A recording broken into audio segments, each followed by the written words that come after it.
Assalamualaikum warahmatullahi wabarakatuh. Jumpa kembali di channel Inspirasi Bu Nurul.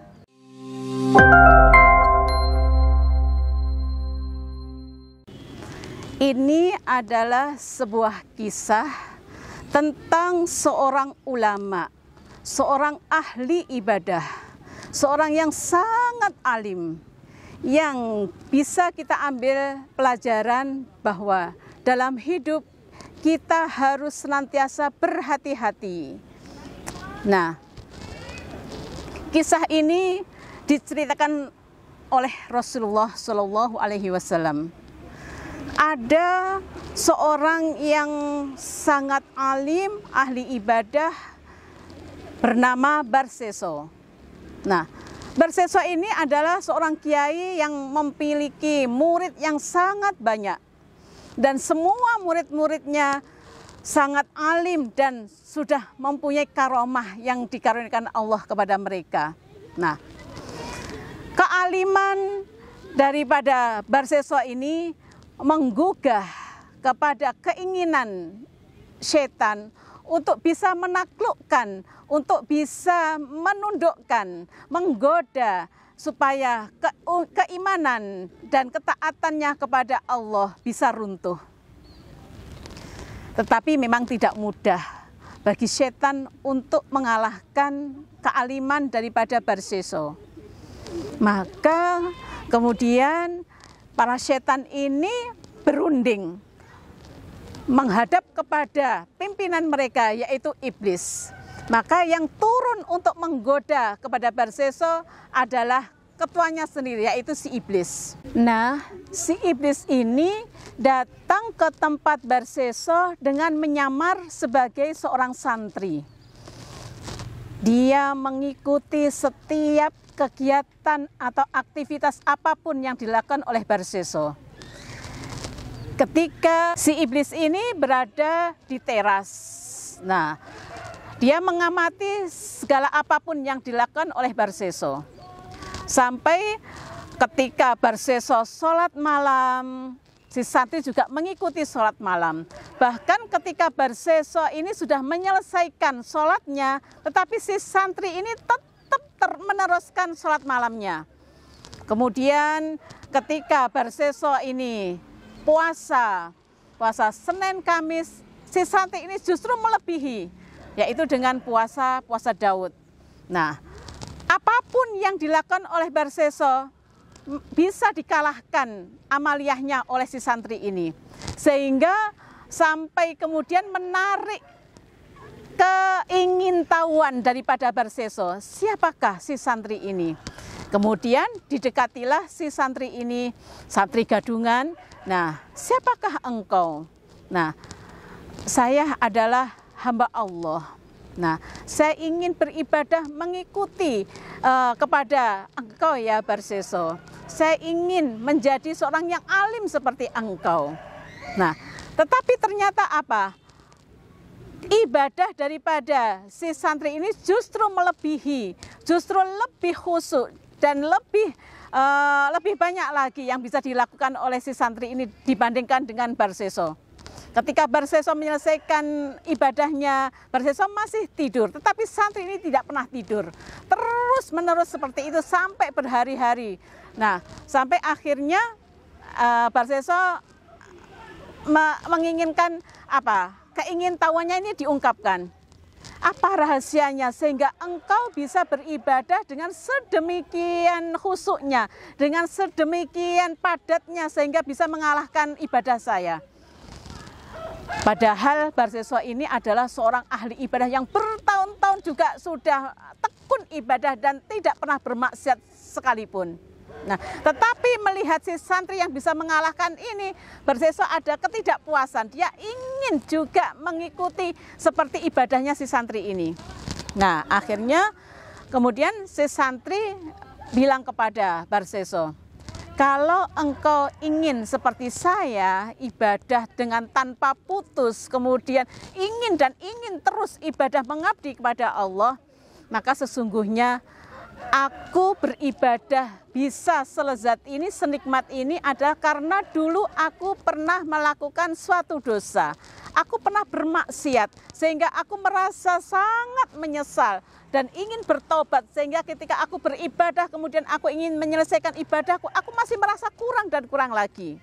Nah, kalau panjenengan ingin seperti saya, maka harus melakukan satu maksiat terlebih dahulu. Nah, ini adalah godaan. Si iblis menawarkan untuk bermaksiat kepada Barsenson yang selama berpuluh-puluh tahun, selama hidupnya, selama umurnya sampai sekarang tidak pernah bermaksiat sama sekali. Akhirnya ini menggelitik keingintahuan Barsenson. Maksiat apa? Aku tidak pernah bermaksiat selama ini. Nah, ya mungkin bisa dengan membunuh. Membunuh ndak, itu adalah dosa besar. Atau mungkin dengan berzina, ndak mau. Itu adalah dosa besar.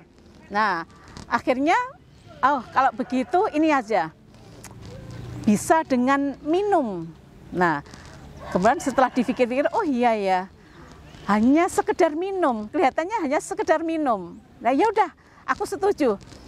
Aku bermaksiat dengan melanggar aturan Allah, minum minuman keras. Nah, kemudian aku ingin bertobat. Nah, tobatku ini nanti akan mengantarkan aku kepada ibadah yang seperti yang engkau lakukan, yang tanpa putus, yang sangat-sangat nikmat.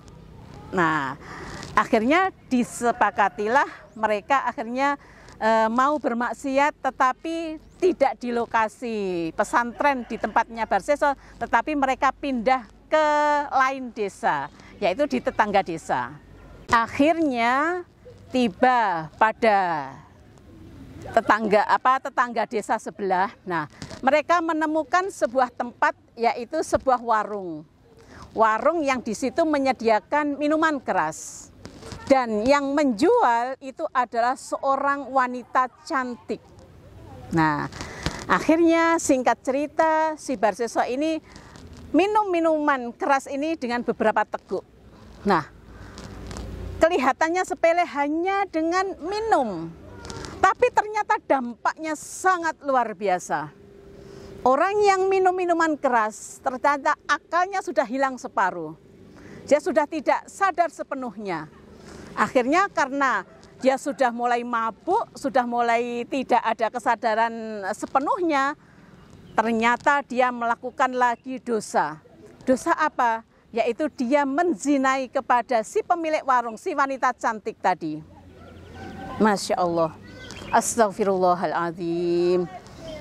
Yang awalnya dia tidak mau berbuat dosa besar, akhirnya dia juga melakukan dosa besar hanya dengan sebab minuman khamr ini tadi.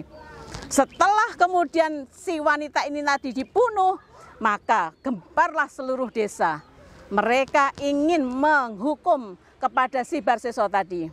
Nah, akhirnya dilaporkanlah si Barsenson ini kepada seorang qadhi atau seorang hakim.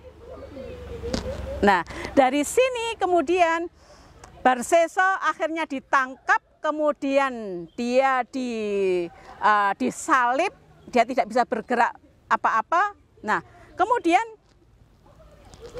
datanglah si santri ini menghadap kepada Barsenson. Kemudian Barsenson berkata kepada si santri tadi, lihatlah aku begini karena engkau. Aku sekarang sudah berdosa, aku sudah dihukum. Nah, tolonglah aku. Nah, kemudian si santri tadi kemudian bilang, aku akan menolongmu. Tetapi engkau harus tunduk kepada satu perintahku. Apa?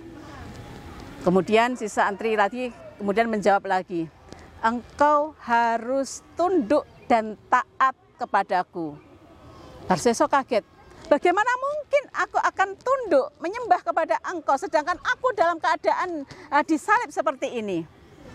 Tidak perlu engkau menundukkan dirimu untuk menyembah aku, cukup hanya dengan isyarat.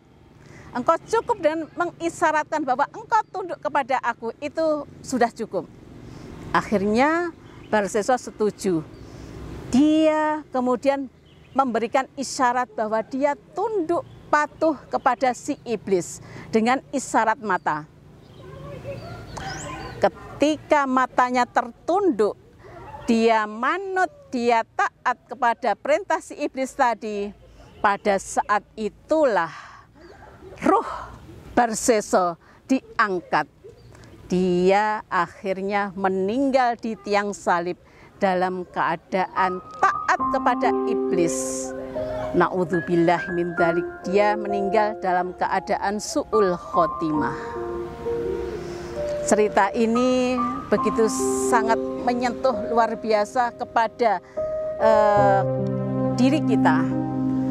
Bagaimana seorang yang sangat alim, sangat ibadahnya sangat luar biasa, bertahun-tahun tidak bermaksiat, tetapi kemudian ketika dia terpeleset kepada satu maksiat saja, ini membawa kepada akhir hidup yang sangat-sangat ditakuti oleh seluruh umat manusia, yaitu su'ul khotimah.